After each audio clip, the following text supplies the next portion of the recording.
Thanks for being with us. In our first story, the Chamber of Oil Marketing Companies has thrown its full support behind the implementation of the fuel price floor policy. The decision was taken at an emergency board meeting convened to discuss the issue. Board Chairman Gabriel Kumi confirmed the resolution while speaking on PM Express Business Edition. The board was unanimous. Was unanimous on this policy. We feel at this particular moment the floor pricing policy must remain. It was unanimous. And like I did indicate, the industry is dynamic. We don't know what will happen tomorrow.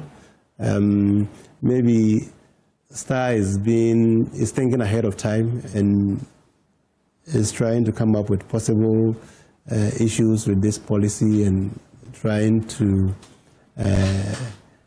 preempt the whole thing by asking for it to be scrapped. But when we get to that bridge, we'll cross it. But for now, at this moment, as a stand, the industry as a stand, we strongly believe that that policy should continue to exist. What we are going to call for is for it to be implemented properly. If you have set a floor that no company should sell below, then we expect our regulator to adhere strictly by that. I think one of Star's arguments is that there are companies who are already even pricing below that. Some are even advertising. Exactly. So that's the backstops with the regulator to crack the whip and really make sure that the policy you have put in place is working and is working properly. I think the source of all this problem is the fact that that policy is not working properly. Okay? And the source of that policy, the reason why we have that policy is because of some illegalities, illegal products that found itself in the market that were being priced so low that it was really negatively affecting people who were doing genuine businesses. Okay? So these are the problems that must be tackled. Meanwhile, the Chamber of Oil Marketing Companies says it is optimistic about Star Oil's return to the association following initial engagements with the market leader. This comes after a committee was set up to address issues concerning Star Oil.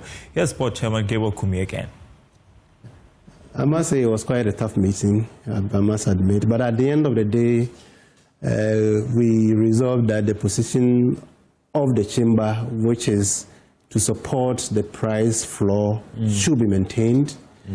And we make overtures to bring Star Oil back.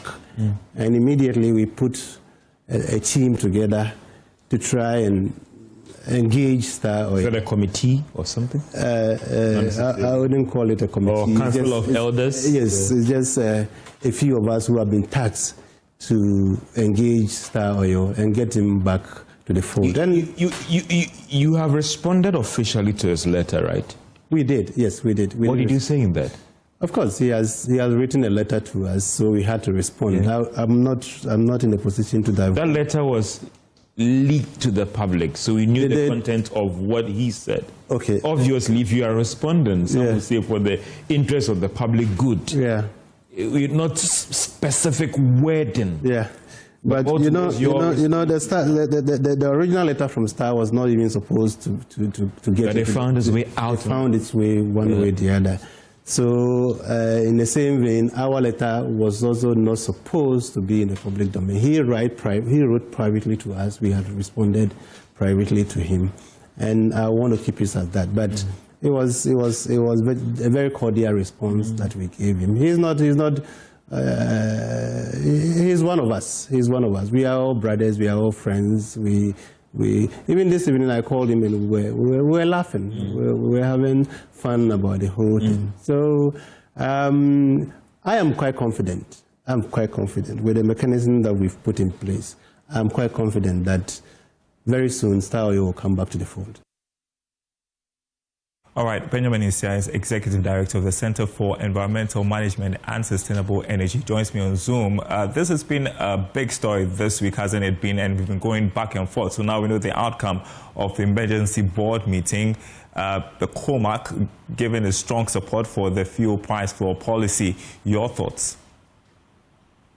First of all, I think that my brother's comment, Gabi, has been a long-time friend. That there is a unanimous decision by the board is quite challenging. I don't think that there is any unanimity among members of this particular board. I feel that there is that indifference or disagreement within the whole structure of COMAC with respect to this particular price floor, and that is why two things here.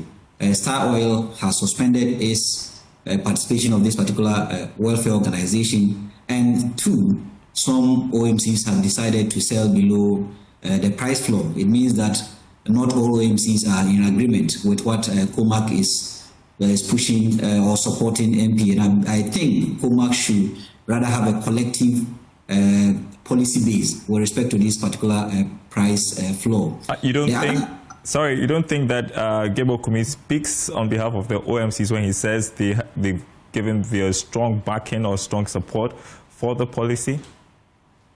I think I disagree with him, because evidence out there shows that not all the OMCs support this particular policy regulation by the NPA, because Star Oil has suspended its membership of this organization. Goodness, Frontier, and others are also selling below the floor price. So it means that not all of them are in agreement. So to say that there was a unanimous decision by the board is not in the interest of members or all members of the COMAC. And for that matter, I think I disagree entirely with my brother here. Now, too. Well, we can't dispute that. That is his word against ours. So yes. We'll just take it as he says. Now, the other part I think I want to bring into this conversation is that COMAC is an organization that protects the interests of sellers or retailers in our petroleum downstream.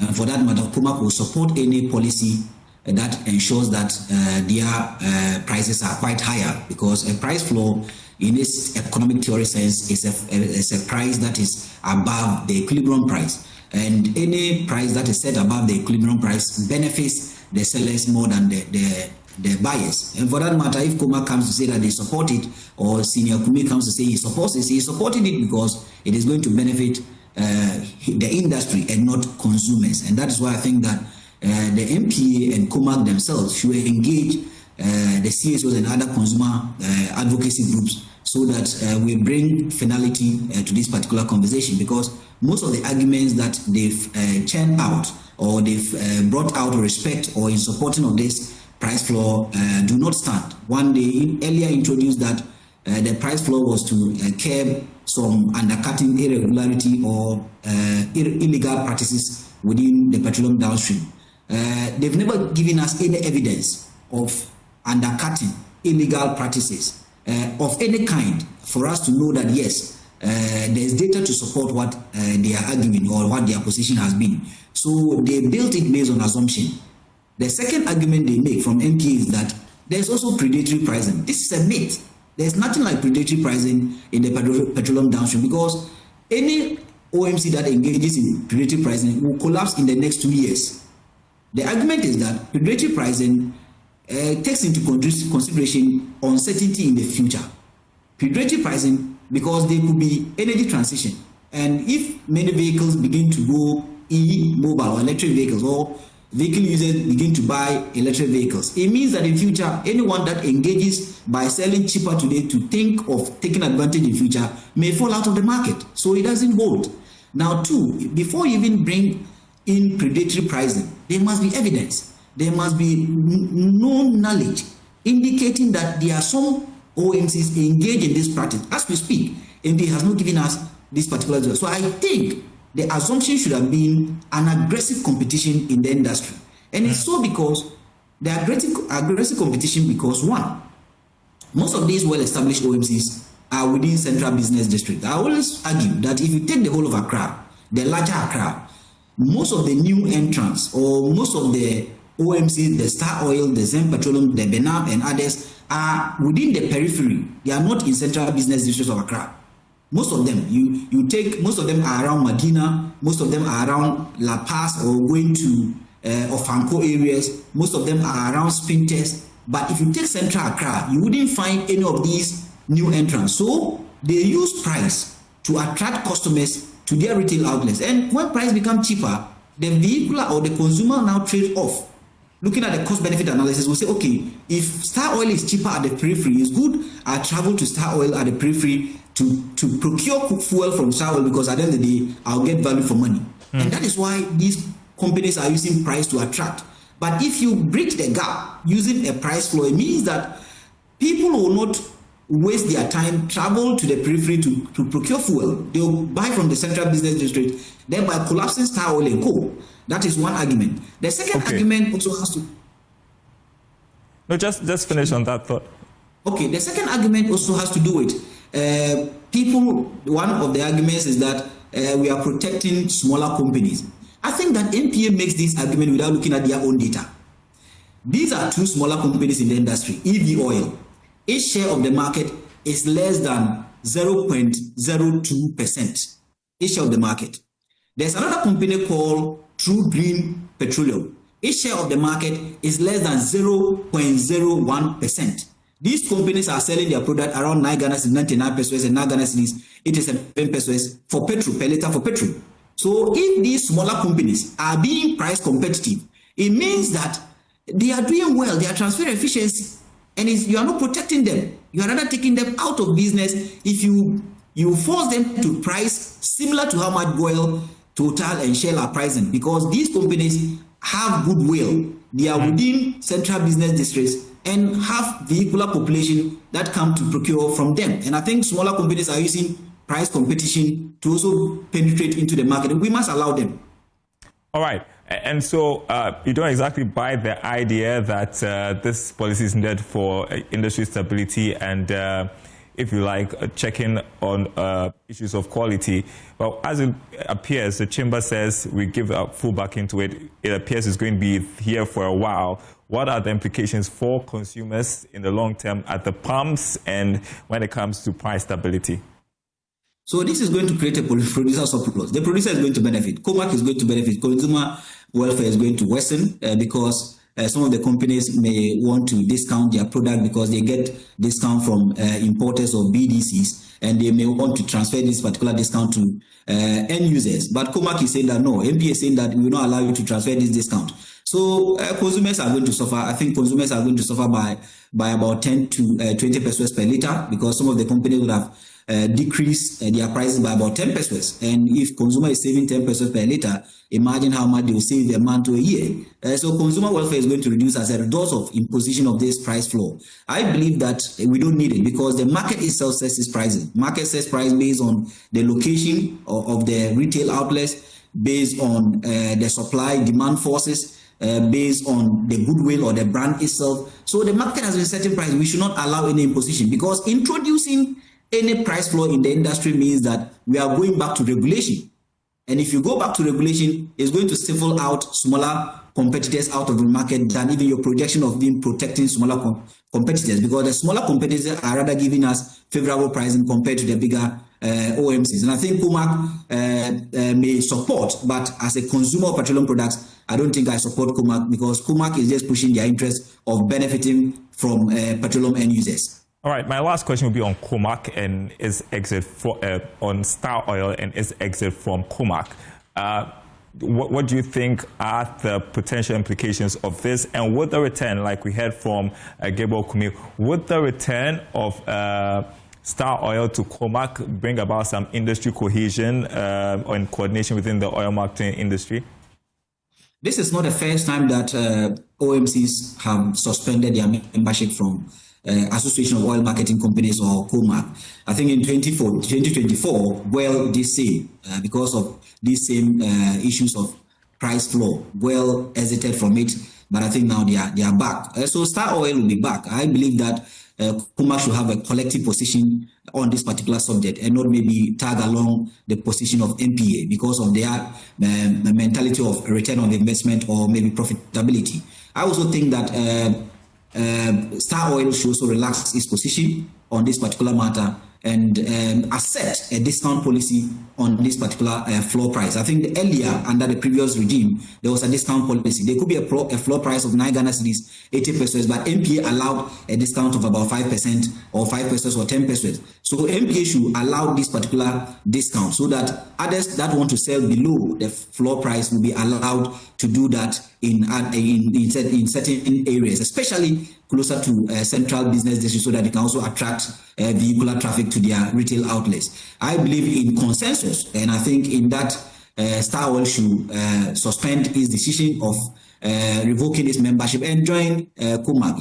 It's a well-established institution, and as the accounts say, when you come together, you're able to push your interest than being alone. So I think that Star Oil should reconsider its decision and join COMAC. And COMAC must also be seen as an organization that serves the interests of all members and not only few of their members. I think if the industry members or OMCs begin to realize that COMAC is only pushing the interests of multinational companies and oil, this company may not sustain the next 2 or 3 years.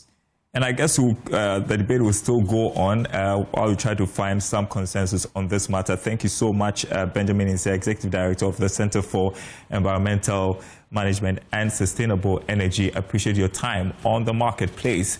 We're taking a short break. We will be back with Show Business.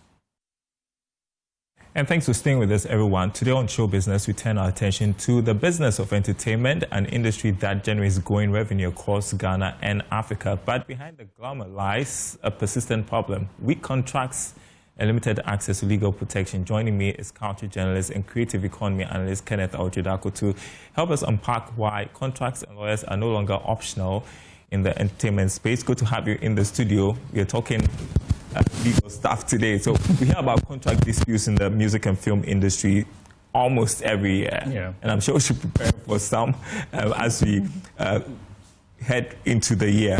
Why is this conversation very relevant today?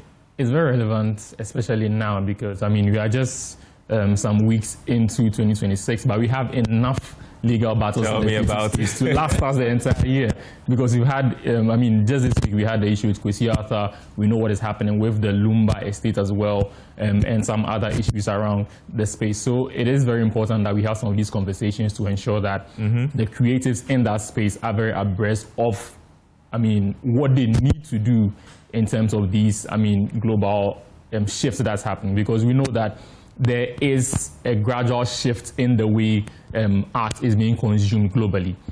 So far, we know that there are more licensing deals that are coming up. There are different record labels that are moving from the West into Africa to, I mean, tap into the art that is being created here. And so some of these things come with a lot of conversation around contracts, agreements with different sectors. And so in order to ensure that the artists and the management around these activities are streamlined to ensure that there are no disputes, it is important that we have conversations like this to ensure that they are in safer spaces. I mean, how about concerns from some creatives that lawyers are too expensive and they're only needed when there is a problem? How do you respond to that? So it is this kind of thinking that actually makes this conversation important, because most of the time legal representatives are supposed to be preventive. They should help prevent disputes and, I mean, misunderstanding from happening.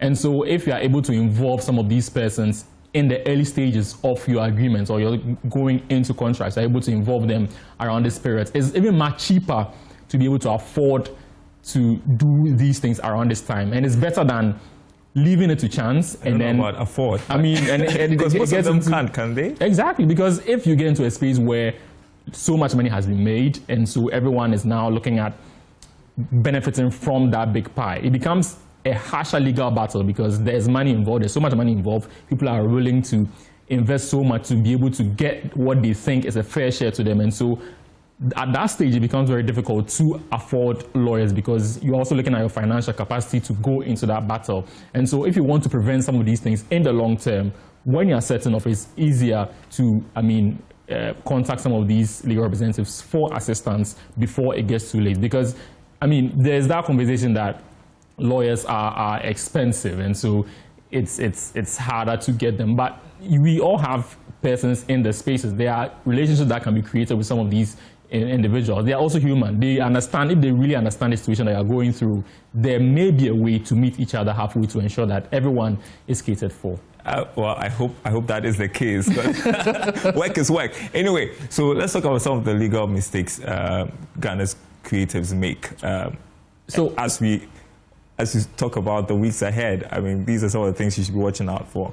Exactly. So for the issues that have come up over the past few weeks, we have realized that the vagueness of, for instance, an exit clause for some of these creatives is becoming a big problem, because once you sign on to some of these license and these record label agreements, and you have, for instance, you have different interests now, it becomes very difficult to get out of it. And that is where some of these conversations start that we are seeing over the past few weeks. And so if there is more clarity about some of these exit clauses, I mean, the terms and conditions around which these agreements are prepared, and the involvement of lawyers at the very beginning, because if they are not involved, trust me, it's going to be very difficult to resolve at the end. And so having lawyers at the very beginning of the conversation, and also making sure that the clauses around these agreements favor both parties. I mean, for institutions like record labels, they are interested in making the profits off of the investment that they have done into you.